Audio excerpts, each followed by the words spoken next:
મહત્વના સમાચાર મળી રહ્યા છે વડોદરાથી। વડોદરામાં રાહુલ ગાંધીની મુલાકાત દરમિયાન એક નાનકડો બાળ ફેન સૌનું ધ્યાન ખેંચી ગયો હતો।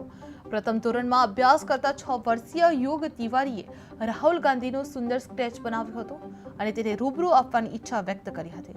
રાહુલ ગાંધી જ્યારે ત્યાંથી પસાર થઈ રહ્યા હતા ત્યારે તેમણે ગાડી થંભાવી યુગને મળ્યા હતા અને તેની પેઇન્ટિંગ સ્વીકારી અને તેને ચોકલેટ આપીને પ્રોત્સાહિત કરવામાં આવ્યા હતા। આ ક્ષણ યુગ માટે સપનું સાકાર થવા જેવી બની ગઈ હતી અને હાજર લોકોમાં પણ આ દ્રશ્ય ચર્ચાનો વિષય બની ગયો હતો। જે વડોદરામાં બાળ ફેન બન્યો હતો, જે આકર્ષણ બન્યું જોવા મળ્યું હતું। જે યુગ તિવારીએ રાહુલ સ્કેચ બનાવ્યો હતો અને રાહુલે ગાડી રોકી મુલાકાત કરી હતી। જે બાળક ફેનને ચોકલેટ આપી ખુશ કર્યો હતો। જે નાનકડા યુગનો સપનો સાકાર કરવામાં આવ્યો હતો। જે બાળ ફેનને ચોકલેટ આપી ખુશ કરવામાં આવ્યા હતા। જે વડોદરામાં બાળ ફેન બન્યો હતો, આકર્ષણ વધ્યો હતો।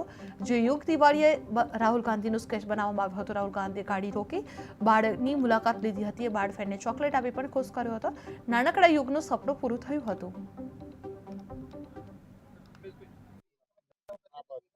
पोस्टर ऊपर रख बेटा, पोस्टर दिखा देना। ओके चल आराम पाछળ चलो नीचे रखो पाछળ જો તો બેટા શું નામ છે પેલે અલ્પેશ ને પૂછી લે શું નામ છે બેટા તારું? મારો યુગ તિવારી। હા શું કહે છે આ પોસ્ટર બનાવ્યું છે? ક્યારે પોસ્ટર બનાવ્યું અને કોનું આ પોસ્ટર? राहुल गांधी। ક્યારે બનાવ્યું તો પોસ્ટર? कब बनाया पोस्टर कब बनाया? ये आज शाम को। कितने दिन लगे ये पोस्टर बनाने हाँ, में? क्यों बनाया, किस लिए बनाया?